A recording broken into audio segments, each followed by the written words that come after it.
नमस्कार. 10th English मीडियमचे विद्यार्थी मित्र मैत्रिणींनो, योगी सर्व काळ सुखदाता संत कवी संत एकनाथांची ही कविता आपण घेतोय. 2022 मध्ये आलेला हा प्रश्न आहे. योगी पुरुष आणि पाणी हे दोघेही सामाजिक कार्य करतात. आता यामध्ये योगी पुरुषाविषयीचे पॉइंट्स आहे आणि पाण्याविषयी. तुम्हाला फरक स्पष्ट करा हा प्रश्न सुद्धा येतो, तेव्हा हे पॉइंट्स तुम्ही यूज करू शकता. संत एकनाथ यांचा योगी सर्व काळ सुखदाता हा अभंग आहे. आता या अभंगात योगी पुरुष पाण्याची तुलना केली आहे.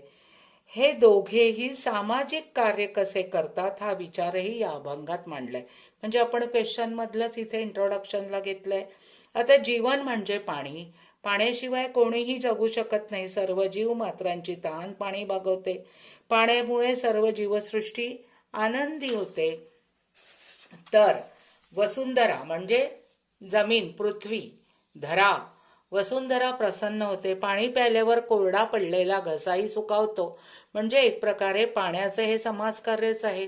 तर योगी पुरुष मोठ्या मनानं आपले विचार सर्वांपर्यंत पोहोचवतात. हे निस्वार्थीपणे मांडलेले विचार सर्व वेळ सर्व काळ सुख देणारे असतात. म्हणून ते सर्वसामान्यांना हवेसे वाटतात. योगी पुरुष अखंड आनंद देतो. योगी पुरुषाचे विचार नेहमी करता टिकणारे आहेत.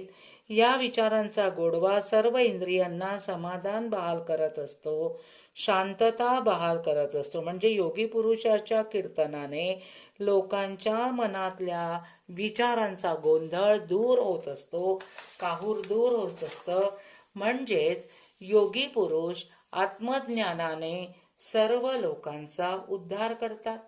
आणि म्हणून योगी पुरुष सुद्धा सामाजिक कार्य करत असतात. तेही कसलीही अपेक्षा न ठेवता.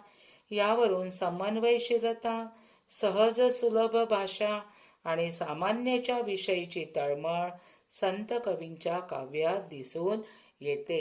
सो लाईक करा, सबस्क्राईब करा.